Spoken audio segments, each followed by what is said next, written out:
오늘 코로나가 160명이 오늘 새로운 확진자라는 이야기를 보았습니다. 그래서 그런지 2층도 전멸했고, 그렇죠? 2층에도 아무도 없고, 그리고 우리 교회도 황무지가 많이 생겼습니다. 하지만 그 어려움 가운데서 우중에서도 이곳에 오셔서 함께 말씀을 듣는 성도들이 있어서 우리는 서로 용기를 가질 수 있고, 그리고 간절히 하나님께 구하는 성도들이 있으니 우리에게 힘이 납니다. 하나님의 은혜가 오늘 하루 종일 우리 성도들에게 가득하기를 간절히 바랍니다.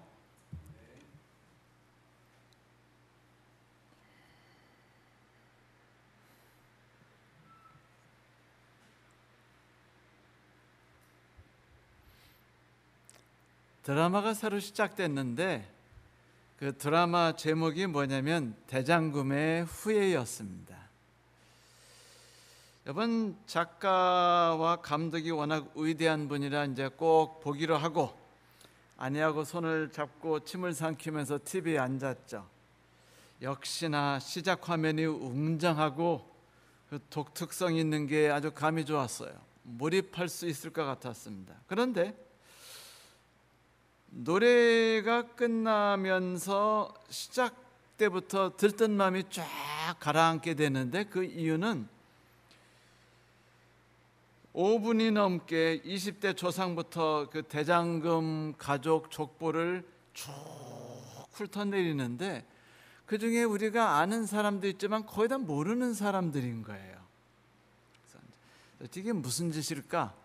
라고 생각해 조바심이 나는데 아니나 다를까 집사람이 슬슬 하품을 하기 시작하더니 채널을 확 돌려버렸어요. 족보는 날아가 버렸고, 그 다음에 이제 한 멋지게 생기고 잘생긴 도둑이 담을 넘으면서 쫓아다니는 포졸들을 비웃으면서 지붕에서 뛰어다니는 장면이 나타납니다. 느낌상으로 대장금의 후예는 못 볼 것 같죠? 네? 영화 이렇게 시작되면 안 돼요. 골치 아파집니다. 그런데 제가 오늘 성도 여러분들께 소개해드리려는 책은요, 시작을 이렇게 하고 있어요. 뭐로 시작하고 있다고요? 족보로 시작하고 있습니다. 시작을 족보로 시작하되 그 족보도 뜬금없이 처음부터 시작되지 않고 중간부터 시작되는 아주 특별한 족보로 시작하는 책, 그 책은 바로 마태복음이라는 책입니다. 그런데 여러분, 400년 동안 성경이 나타나지 않았고 이제 400년 후에 드디어 성경이 등장했으며 수많은 사람들이 이 땅에 태어나셨으며 우리를 위해 십자가에 달려 돌아가신 예수 그리스도와 하나님께서 우리를 위해 일하시는 놀라운 이적들에 관하여 좀 더 자세히 알기 위해서 성경을 들여다보는 맨 첫 번째 책이 어떤 책이었어요? 바로 마태복음이라는 책이었습니다. 그런데 그 마태복음이라는 책이 뭐로 시작하고 있냐면 그 한 장 전체를 족보로 시작하고 있어요. 따분하고 지루하게 만들어가지고 여러분들 마태복음은 읽지 않으시기를 부탁드립니다 라는 뜻으로 만드셨을까요? 그렇지는 않겠죠. 그래서 신약성서의 맨 첫 번째 위치에 놓인 이 귀한 책이 왜 구성이 그렇게 특별하게 만들어졌는가에 대해서 우리가 궁금증을 가지고 한번 살펴볼 필요가 있다고 생각돼서 저는 오늘 마태복음 1장에 있는 족보 얘기 좀 하려고 합니다. 사람들이 성경을 처음 딱 피면은 가장 먼저 잡는 책이 어떤 책이죠? 창세기예요. 창세기는 시작부터 웅장하지요. 하나님이 천지를 창조하셨다는 선언으로 시작해서 어떻게 창조하셨는지, 그 가운데 어떤 일이 있었는지를 기록하셨어요. 창세기는 시간별로 기록됐습니다. 연대기처럼. 그래서 하나님이 세상을 창조하신 일, 그 과정에 위대하고 아름다운 일들, 장엄한 사건들, 그리고 아름답고 로맨틱한 이야기들을 차례대로 적었죠. 그리고 아담과 하와가 등장하고, 그리고 하나님이 그들과 함께 안식일을 행복하게 지내신 이야기가 나오더니 인간이 하나님을 떠나서 죄를 짓고 죽음이 이 지구에 찾아온 이야기로 시작됩니다. 그리고 연대별로 노아 이야기, 아브라함의 이야기, 그리고 이삭의 이야기, 야곱의 이야기, 그리고 마지막으로 요셉의 이야기로 그 책이 끝나죠. 이 첫 번째 책은 이 세상에 살아가는 모든 사람들이 왜 우리에게 죽음이 있을까?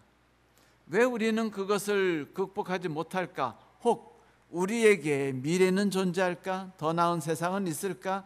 우리는 그것을 분명히 잡을 수 있을까에 대해서 궁금해할 때 이 모든 것들에 대해서 아주 자세하고 상세하게 알려주고 있습니다.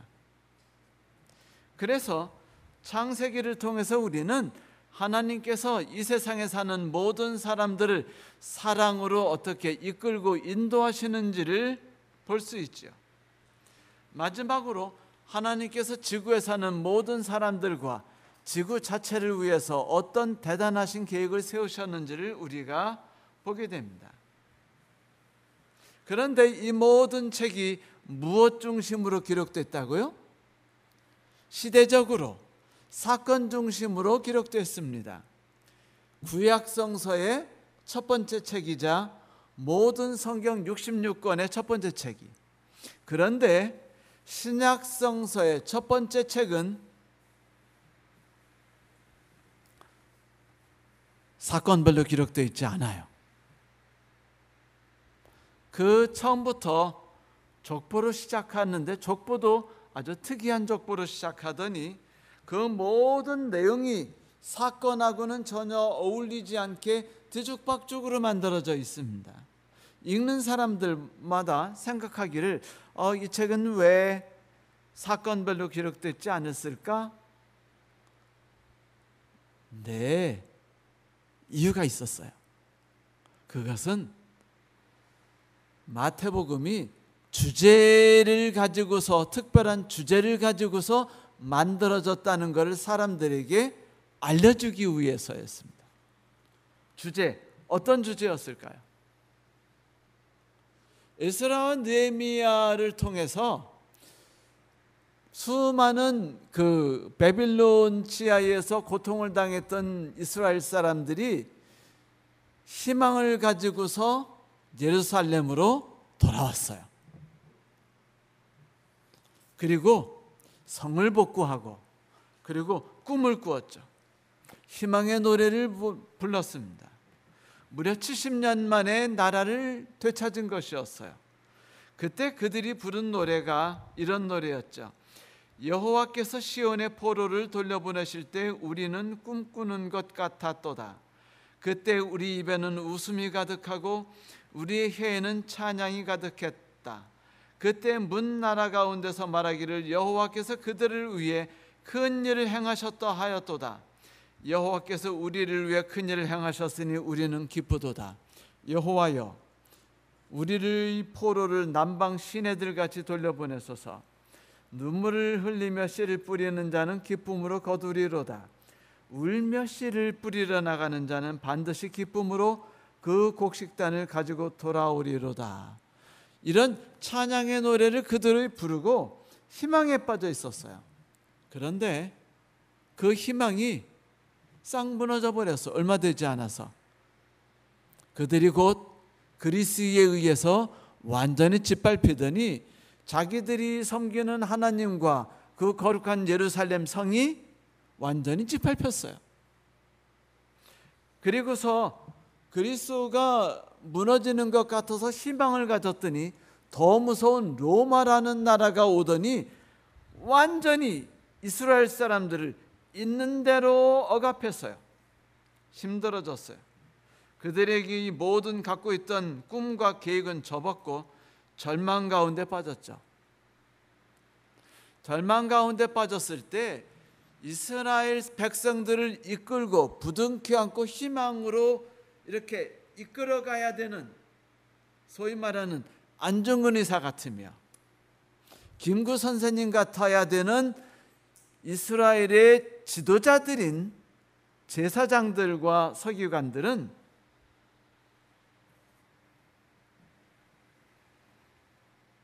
로마의 치하에서 현실과 타협했습니다. 그리고 그 타락함 속에서 안주를 하기 시작했어요.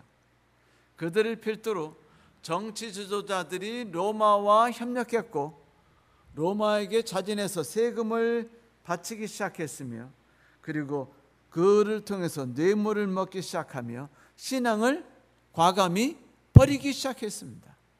예배는 드리되 가짜 예배를 드리도록 해주었죠. 이런 분위기 속에서 이스라엘 백성들은 고통에 빠졌습니다. 절망에 시달렸죠. 그들이 꿈과 계획을 완전히 접었을 때 새로운 꿈을 이스라엘 백성들이 부둥켜 안고 희망을 놓지 않고 살았는데, 그 꿈이 뭐였는지 아세요? 메시아였습니다. 메시아. 그런데 그들이 꿈꾸고 있는 메시아는 하나님이 전혀 상상하지 않는 모습의 메시아였어요. 어떤 메시아였을까요? 지도자들의 압정과 착취, 로마인들의 무서움과 공포, 그리고 그것으로 인해서 가난과 죽음 속에서 시달리는 이스라엘 사람들은요, 어떤 메시아를 꿈꿨냐면 배트맨이나 슈퍼맨 같은 그런 메시아를 꿈꿨어요. 이스라엘 땅에 다윗 왕과 솔로몬이 세웠던 거대한 왕궁을 다시 만들 수 있는 영웅이어야 돼요, 메시아는. 그리고 대단한 군사 전략가이자 정치가로서 적을 무너뜨리고 대단히 마법을 시행해서 가난한 사람에게 모두 만나를 내려주고 먹을 걱정 없이 살게 하며 어려운 일을 당하는 사람 앞에는 슈퍼맨처럼 나타나가지고 적을 한 칼에 죽여버리고 그들을 구출하는 그런 영웅 말입니다. 우리식으로 쉽게 표현하면 당시 이스라엘 사람들이 꿈꾸는 메시아는요, 이런 거예요. 물가는 오르지 않게 하면서 우리가 돈은 더 많이 벌게 해주는 왕, 세금은 거두지 않는데 국민에 대한 복지는 엄청나게 오르게 해주는 왕, 그리고 누군가 나를 괴롭히기만 하면 쫓아와서 나를 괴롭힌 사람을 막 잘근잘근 짓밟으면서 막 바늘로 찌르고 그 다음에 깜빵에 넣어가지고 죽을 때까지 그냥 집어쳐 넣어주는 왕. 기분이 상쾌해지지 않아요? 하나님께서는 난감해지셨어요. 예수님께서 예언을 따라서 이 땅에 등장하셔봤자 백성이 기대하는 메시아가 예수님하고 어울려요? 안 어울려요? 전혀 어울리지 않습니다. 예수님께서 이 땅에 오셔봤자 사람들이 관심을 가지지 않을 뿐이에요. 왜냐하면 예수님은 정치와 싸우지도 않고 가난한 백성들에게 음식을 나눠주지도 않으셨어요. 어쩌냐 설교처럼 하나님 만마를 주시옵소서 하고 나흘 동안 기도하니까 뭐라 그래요? 일어나가서 바깥을 보라. 게시판 보니까 낮 일 할 사람 구함, 점심 식사 있음. 다시 말하면 너 일하지 않으면 먹을 거 없다 아이간, 이렇게 하나님이 말씀하시는 하나님이에요. 그러니 이스라엘 사람들이 예수님을 통해서 희망을 꿈꿀 수가 없었습니다. 원수를 싸그리 짓밟는 메시아도 아니고, 그리고 세금 안 거두면서 잘 살게 만들어주는 그런 왕도 아니에요. 내 직장은 끝없이 월급을 올려주고 정부가 힘을 써가지고 직장에 있는 그 오너가 회사를 문 닫고자 하더라도 절대로 문 닫지 못하게 해가지고 회사가 완전히 망해가지고 재산이 하나도 없을 때까지 내가 잘 먹고 잘 살게 돼가지고 그때는 내가 은퇴하고 남을 때죠. 그래주는 왕 메시아, 좋죠. 그런데 예수님은 그런 거를 거부하셨어요. 그런 걸 싫어하셨으며 결국 그런 거를 인정해 주지 않으시는 분이셨죠. 그러니까 사람들이 당황했고 예수를 죽였어요. 저런 메시아는 사람들에게 필요가 없었던 것입니다. 이제 하나님께서는 예수께서 이 땅에 내려오셨고 우리를 위해 구원을 베푸셨으며 새로운 땅, 새로운 천국을 베풀어 주셨는데 사람들에게 그분이 베풀어 주신 새로운 땅이 어떤 것인지를 알려주실 필요가 있었어요.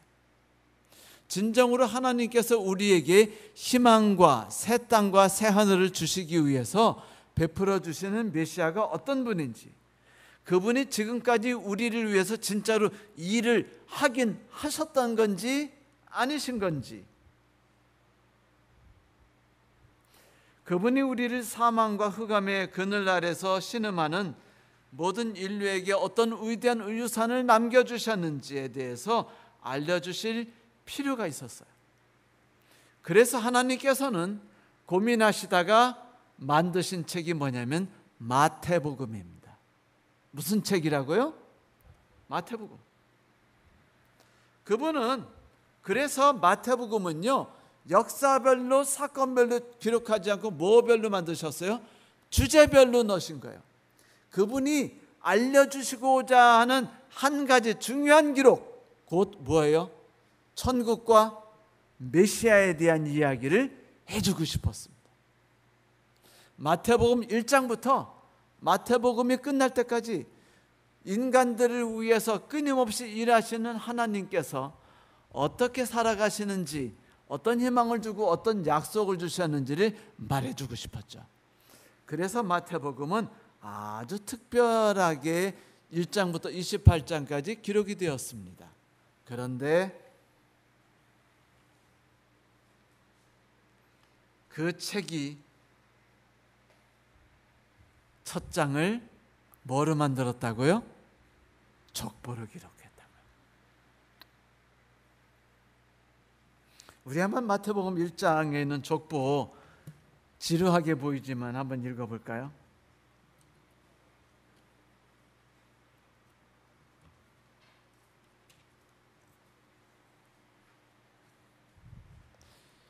(1장 1절이) 이렇게 시작하고 있습니다. 아브라함과 다윗의 자손 예수 그리스도의 세계라. 예수 그리스도께서 만들어내시는 천국이다, 예수 그리스도와 어울리는 세계다라고 말했는데, 그 예수 그리스도에 대해 소개하기를 누구의 자손이라고요? 아브라함과 다윗이라고 말씀하셨어요. 그리고는 그 이야기가 마치자마자 예수 그리스도께서 만드실 세계가 무엇인지에 대해서 1장 1절에 소개하자마자, 다시 말하면 창세기 1장이 태초에 하나님이 천지를 창조하셨느니라 라고 말한 것처럼 마태복음 1장은 아브라함과 다윗의 자손 예수 그리스도께서 만드신 세계다 라고 말씀하시고서 그대로 시작하기를 아브라함 이삭이 낳고 이삭은 야곱을 낳고 야곱은 유다 형제를 낳았으며 라고 말하는 족보가 시작되는 것이죠.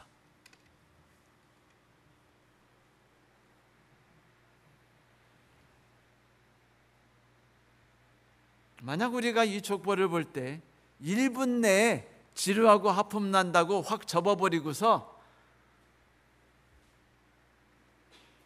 다른 책으로 넘어간다면 안 돼요. 왜냐하면 그 족보를 기록하신 것에는요 매우 중요한 뜻이 담겨 있기 때문이었습니다. 우리는 이번 안식일과 다음 안식일은 제가 휴가를 떠나죠. 다다음 안식일을 통해서 그 귀중한 의미를 함께 이야기를 나누려고 합니다. 여러분, 우리가 다 누구의 후손이죠? 네? 아담의 후손이에요. 아담의 후손이라고 딱 생각나면 우리에게 오는 건 무엇밖에 없죠? 죽음입니다. 하나님이 아담을 창조하셨지만 아담이 하나님을 떠나 죄를 졌기 때문에 아담이 죽었어요. 그래서 아담의 후손이라고 말할 때 우리에게 탁 와닿는 이야기는 뭐냐면 죽음입니다. 우리 최초의 인류의 조상이 돌아가신 분, 우리에게서 완전히 희망을 뺏어버리고서 절망만 남겨주신 분이라는 생각밖에 들지 않지요. 그런데 마태복음은 죽을 수밖에 없는 운명이 아니고 어머님의 품에서 나와서 태어나자마자 응애라고 울면서 시작할 만큼 고통스러운 세상이 내가 살아가는 세상이라는 그런 생각에서 우리를 눈을 떠서 새로운 세상을 향하여 바라보고 희망을 가질 수 있도록 하시기 위해서 마태복음은 아담의 이야기로 시작하지 않고 아브라함의 이야기로 시작합니다. 누구의 이야기로 시작한다고요? 아브라함. 궁금하지 않습니까? 왜 아브라함일까요? 왜 아브라함이죠? 여러분, 아브라함 하면 딱 생각나는 말 있죠? 어떤 말입니까? 믿음의 조상. 네, 믿음의 조상이었어요. 아브라함 하면 생각나는 건 하나예요. 그것은 뭐냐면 구원과 희망과 약속이 넘쳐 흐르고 그의 삶에 가득했던 사람 아브라함입니다. 죽은 자 방불에 쓰며 죽음을 안고 살았던 사람이었어요. 그런데 하나님께서 그 아브라함에게 희망을 주셨고 자식을 낳게 만들어 주셨어요. 그래서 죽은 자 방불한 자가 희망을 갖게 만들었으며 그리고 후손을 갖게 만들었고 하나님께서 그를 뭐라고 부르셨어요? 네가 나를 의지했으니 신뢰했으니 내가 지금부터 너를 누구라 부르리라? 의인이라 부르리라. 의로운 사람이라고 부르리라 라고 말씀하시면서 그에게 은혜가 무엇인지를 설명해 주신 첫 번째 사람이 아브라함입니다. 하나님의 은혜가 인간에게 풍성해 내려졌다는 것을 가장 우리가 피부로 와닿고 느낄 수 있는 사람이 누구라고요? 아브라함이에요. 아브라함의 일생을 보면 무엇밖에 없느냐면 아브라함이 어떻게 살았는지 쓰러지고 또 쓰러지고 잘못할지라도 끝없이 부둥켜 안고 다시 일으켜 세우며 위로하고 용기를 주시는 하나님의 모습이 끝까지 나타나도록 한 사람이 바로 아브라함이었어요. 은혜가 무엇인지 그 하나님을 붙들고 신뢰할 때 얼마나 놀라운 축복과 새로운 생명이 우리의 삶을 찾아오는지에 대해서 아브라함은 자신의 삶으로 보여주었습니다. 그래서 마태복음은 그 첫 이름을 아브라함으로 시작했어요. 누구로 시작했다고요? 그건 뭐예요? 은혜로 시작되는 천국,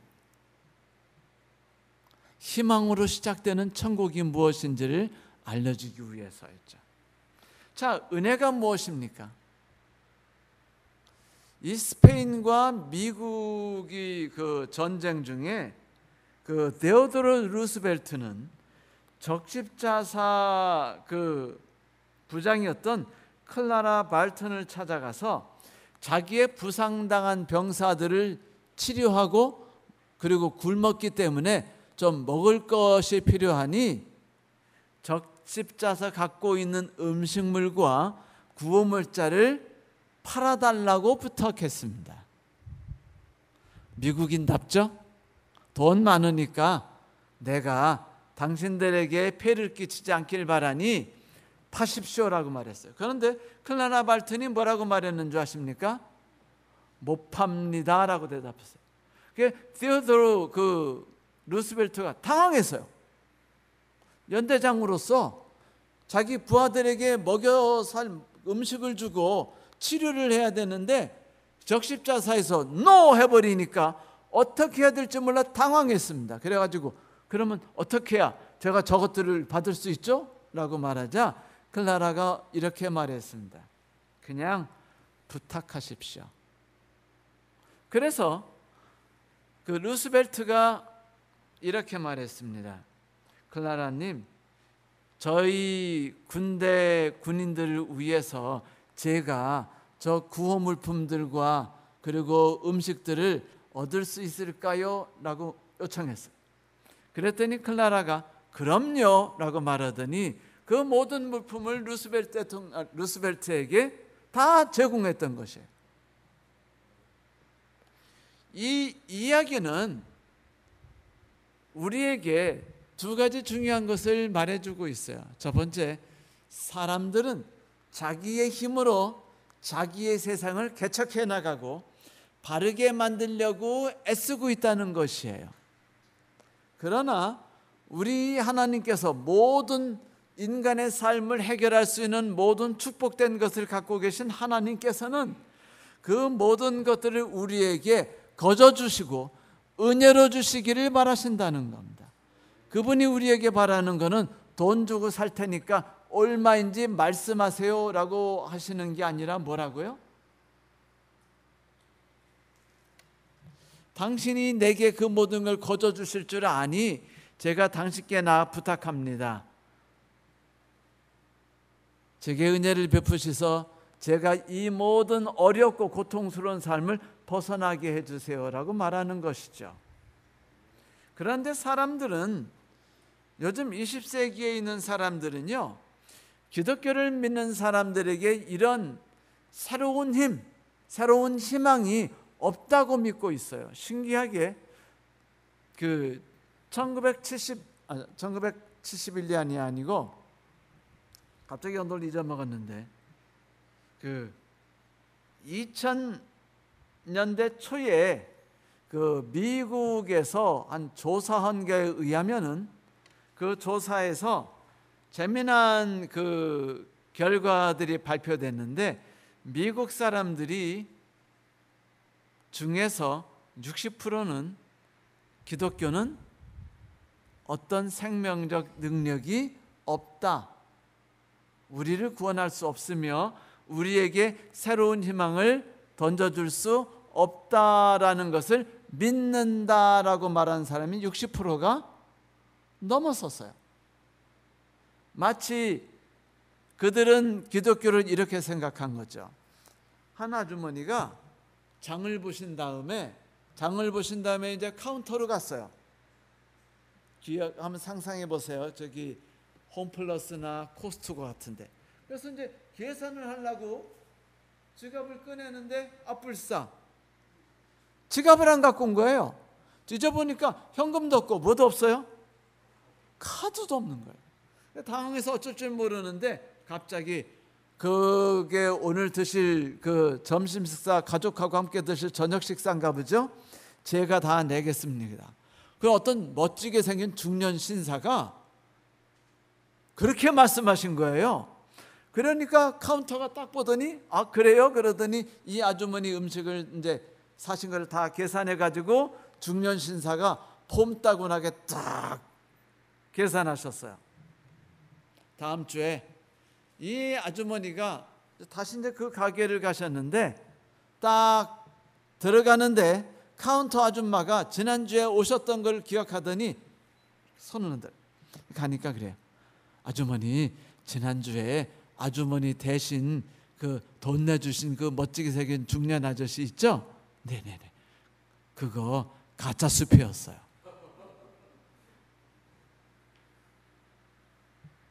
아주머니만 아세요? 가짜 수표였어요. 세상 사람들이 희망은 주되 실제적으로 능력이 없는 하나님을 믿고 있다는 것이에요. 그리고 그런 종교가 자신들이 믿기에 충분하다고 생각하고 있어요. 이것이 요즘 사람들이 살아가는 삶입니다. 그래서 마태복음은 아니야, 우리 하나님께서는 살아계신 분이고 실제적으로 어려운 가운데 있는 우리들을 실제적으로 위로하셨을 뿐 아니라 그들의 삶을 바꿔주셨어 라는 것을 알려주기 위해서 족보에다가 특별한 기록을 하셨어요. 그것이 바로 예수님의 족보에는 아브라함만 나타나는 것이 아니라 누가 나타났어요? 여자들이 나타났다는 것이에요. 아시죠? 제일 먼저 나타난 여인이 다말, 두 번째 나타난 여인 라합, 세 번째 나타난 여인 룻, 그리고 네 번째 나타난 여인은 여자 이름 안 나오죠?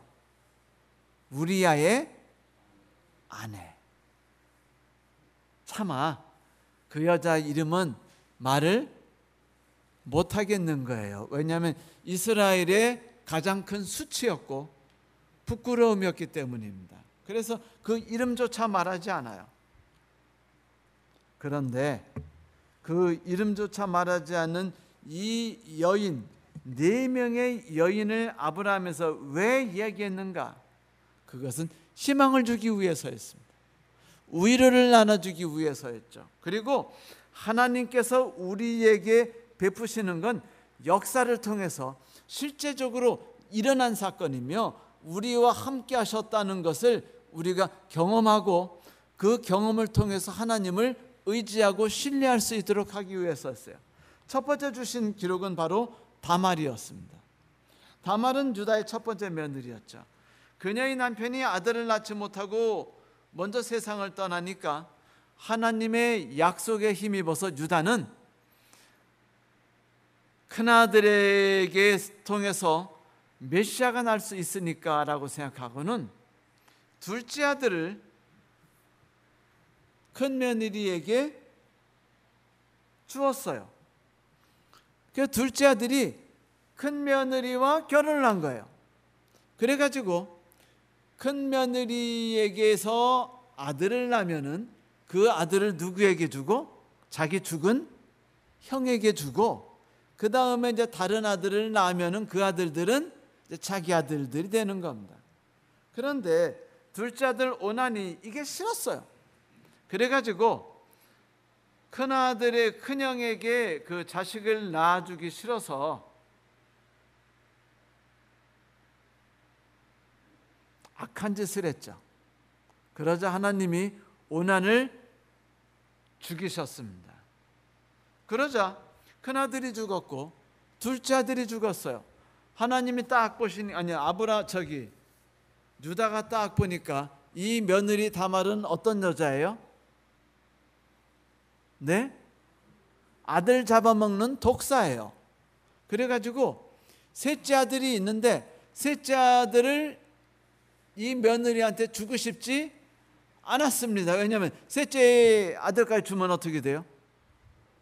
셋째 아들도 죽어요. 그럼 자기에게 뭐가 끊겨요? 대가 끊겨요. 최선도 내 후손에게서 누가 나야 돼요? 메시아, 희망이 나야 되는데 희망이 끊겨요. 그래서 눈 딱 감고 모르는 척했습니다. 하나님께서 내리신 거룩한 명령을 무시해버렸어요.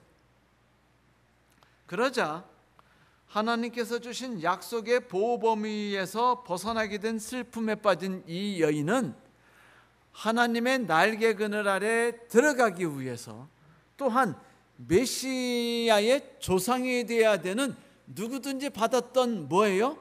약속이에요. 누구든지 받았던 뭐예요? 특권입니다. 권리예요. 그것을 행사하기를 소망합니다.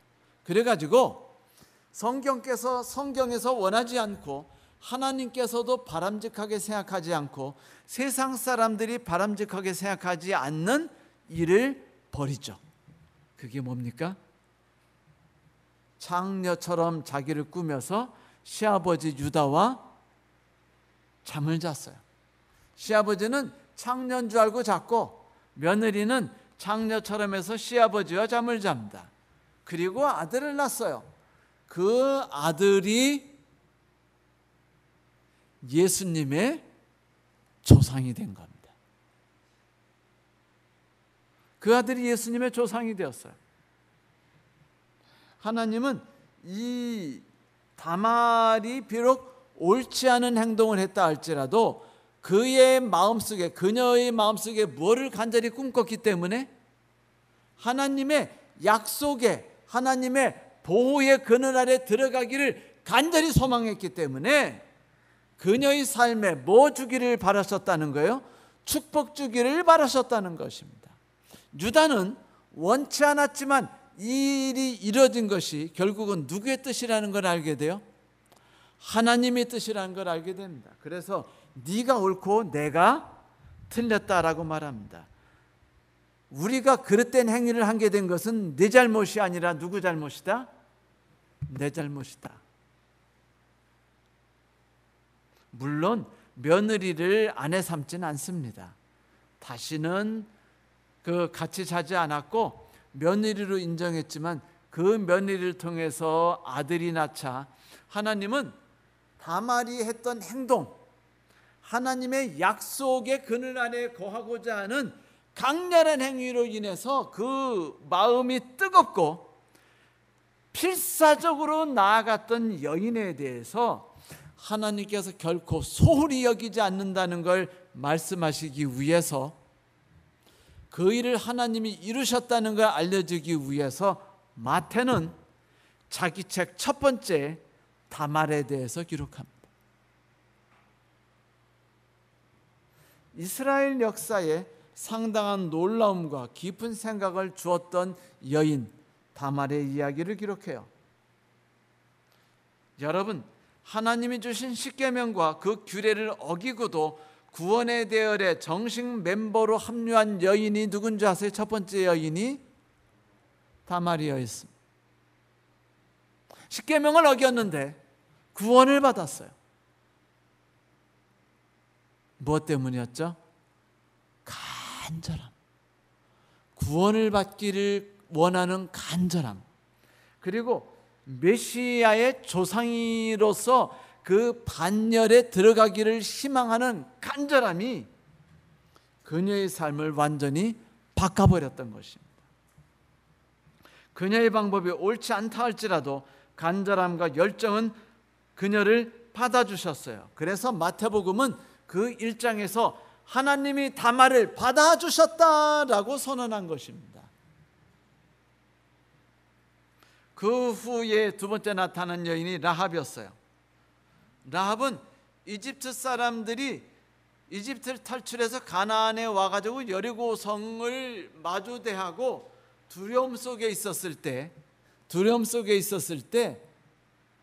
그들에게 위로와 용기와 희망을 주었던 여인이었죠. 그녀의 직업은 창녀였어요. 그녀의 직업 역시 창녀였습니다. 그런데 이 창녀 역시 고통스러운 삶을 살았는데 여러분 기억하세요. 그 당시 창녀의 삶을 산다는 것은 그녀가 태어나면서부터 얼마나 비참한 삶 속에 빠졌는가를 말해주는 것입니다. 태어나면서부터 어쩔 수 없는 환경 속에 그 악의 구렁텅이와 그 죄악과 고통의 구렁텅이에 빠지는 사람들이 수없이 많죠. 그 수없이 많은 사람의 대표자로서 라합이 섰습니다.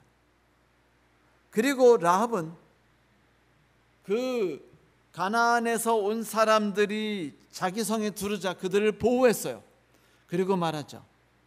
여러분들이 다시 나갈 수 있는 길을 마련할 테니까 제발 간절히 바라는데 나와 내 가족이 하나님 안에서 같이 그 날개 그늘 아래 거할 수 있게 해주세요. 우리도 희망이 필요합니다라고 말합니다. 그녀가 여리고 성에 있는 동안, 그녀가 자기가 살고 있는 세상에 있는 동안 그녀에게 희망이 있었나요? 없었어요. 그녀는 희망을 붙들었어요.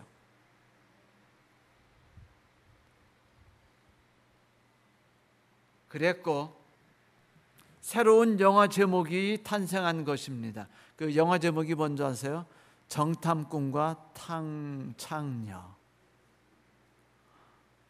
스파이와 창녀의 사랑이라는 영화. 나중에 한번 누가 만들지 모르지만 제목은 제가 미리 만들어 드릴게요. 그녀가 가나안 사람이든 아니든, 그녀가 창녀이든 아니든 중요한 게 아니에요. 그녀가 원치 않았던 삶이 그녀를 억압하고 눌렀어요. 그녀는 희망이라는 것에 대해 들었고 꿈에 대해서 들었습니다. 그리고 그 반열에 들어가기를 간절히 소망했어요. 하나님께서 어떻게 하셨을까요? 그녀를 감싸 안으셨습니다. 그녀와 한 이스라엘 백성이 결혼하게 해주셨죠. 그래서 살몬과 그녀가 결혼을 해서 두 번째로 그녀가 어디에 반차에 들어갑니까? 아브라함의 후손으로서 당당하게 자기의 이름을 넣습니다. 단지 뭐를 가졌다는 것 때문에? 필사적인 매달림, 구원에 대한 간절한 의식을 가졌다는 하나 때문에 그 비참한 삶에서 벗어나서 메시아의 조상이 되었죠. 세 번째 여인은 모압 여인이었어요. 성경의 모압 여인과 암몬 여인은 10대가 넘도록, 절대로 10대 가까이 되도록 어디에 두르지 못하게 이스라엘 백성이 두르지 못하도록 하라고 그랬는데 10대는커녕 몇 대도 안 돼서 3대도 되지 않아서 모압이라는 여자가 등장합니다. 이 여인은 어떤 여자예요? 과부예요. 과부라는 것은, 아들도 없는 과부라는 건 어떤 여자죠? 희망도 없고 미래도 없으며 보호받음도 없는 가장 절망적인 환경에 빠져 있는 가장 불쌍한 여인입니다. 그런데 이 여인이 뭐를 당당하게 뭘 요구했죠? 내가 하나님이 약속하신 거에 따라서 하나님의 사랑의 그늘 아래 거하기를 바라니 그렇게 해 주십시오라고 당당하게 요구했을 때 하나님이 그녀를 받아들이셨습니다. 그래서 그녀를 받아들인 보아스가 축복을 받아가지고, 누가 축복을 받았어요? 내 구원과 희망을 당당하게 요구했던, 하나님께 요구했던 여인을 받아들였기 때문에 그 남편이 되어버린 보아스가 축복을 받아가지고 여호와의 예수님의 조상이 되어버리죠. 마지막이 우리아의 아내예요. 다윗 왕이 무리해서 베란다에 나갔다가 우리아의 아내가 지붕에서 고혹적으로 목욕하는 거 보고 유혹을 받습니다. 혹해가지고 결국 그녀와 성적 관계를 맺어요. 그리고 그 남편을 살해합니다. 그리고 밧세바를 아내로 맞이해요. 그리고 이스라엘이 패망한 나라가 됩니다. 하지만 하나님이 다윗을 사랑하셨기 때문에 그가 저지른 모든 죄를 용서하시죠. 그러나 그 아들 솔로몬으로 인해서 나라가 이제 결국은 망하는 것에 길로 들어서죠. 그런데 이때 이 아내 밧세바와 솔로몬이 회개하였기 때문에 이 여인과 솔로몬이 회개를 하고 새로운 삶을 살았을 때 살인자와 간음한 여인, 남편을 죽인 거미 같은 여자가 과연 구원받을 수 있는가라고 사람들이 말할 때 모든 사람들이 손짓을 하면서 저들은 영원히 희망과 약속과 위로를 요구할 수 없어라고 말할 때 성경이 당당히 말했습니다. 뭐라고요? 회개하고 자기의 잘못은 뉘우쳤으며 하나님의 길에 들어서겠다고 무릎 꿇고 나오는 자를 하나님이 뭐하지 않으신다? 홀대하지 않으신다라고 말씀하시면서 그 부부를 감싸 안았어요. 비록 성경에서 누구의 이름은 기록하지 않았지만 그녀의 이름은 기록하지 않았지만 그녀의 이름과 함께 이 세상에 사는 모든 자기의 행위로 인해서 희망을 스스로 잃어버린 모든 사람들이 희망을 꿈꿀 때 그 희망을 하나님이 뭐 하지 않으신다? 눈 감지 않으신다라는 것을 마태복음은 보여주었습니다. 그래서 마태복음은 성경에 예수 그리스도의 조상으로 4명을 기록함으로 우리에게 이 마태복음이 어떤 책이라는 걸 1장부터 시작해서 알려주었을까요? 희망의 책, 위로의 책. 어떤 가난한 사람이라도 부둥켜 안는 하나님이 우리 가운데 계시며 우리의 메시아는 어떤 분이다?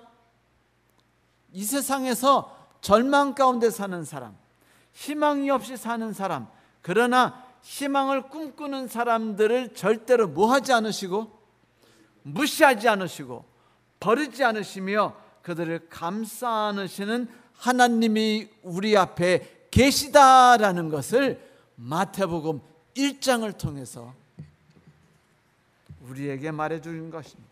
놀랍지 않나요? 모든 은혜, 오직 은혜, 오직 그리스도로 인해서 하나님의 약속의 보호 아래 거하게 된 사람들이 지금 우리들입니다. 그래서 우리들이 읽어야 되는 제일 첫 번째 책은 어떤 책이 되어야 할까요? 마태복음이 되어야 되는 거예요. 이제 그 책이 어떤 책인지를 통해서 사랑이 풍성하신 하나님과 은혜 가운데 사는 사람들이 함께 어울려서 만들어 나가는 것이 어떤 것인지를 우리가 함께 살펴나가는 시간들이 우리를 찾아오기를 간절히 바랍니다.